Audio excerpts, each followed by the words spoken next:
నమస్కారం అండి. ఈనాటి కమ్మని కథ పేరు బోళా జమీందారు. వినిపిస్తున్నది మీ విజయభాస్కర్.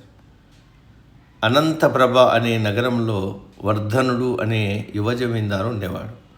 అతని చుట్టూ ఎప్పుడూ నలుగురు మిత్రులు కబుర్లు చెబుతూ కూర్చునేవారు. వాళ్ళు వర్ధనుడిని తెగ పొగిడేవారు.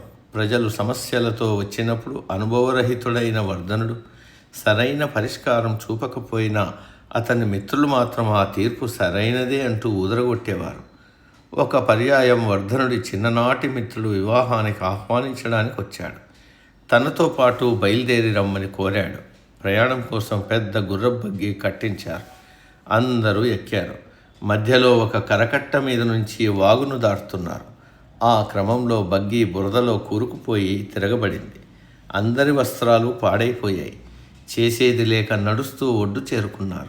అక్కడ కొందరు జాలర్లు చేపల వాటాల కోసం తగాదా పడుతుంటే వర్ధనుడు మధ్యలో దూరి న్యాయం చెప్పబోయాడు. అంతే, వాళ్ళలో ఒకడు వర్ధనుడిని తోసేసి వెళ్ళు, పెద్ద పెద్ద మర్యాద రామన్నలా వచ్చేశావు, నా వాటాకి ఒక చేప వేస్తావా అంటూ నానా తిట్లు తిట్టాడు.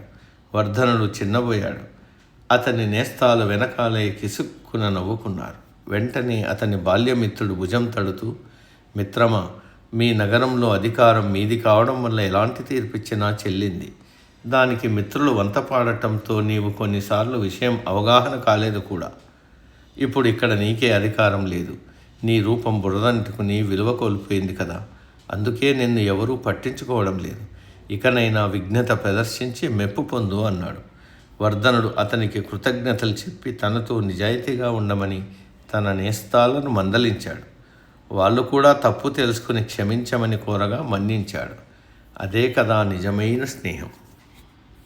సమాప్తం.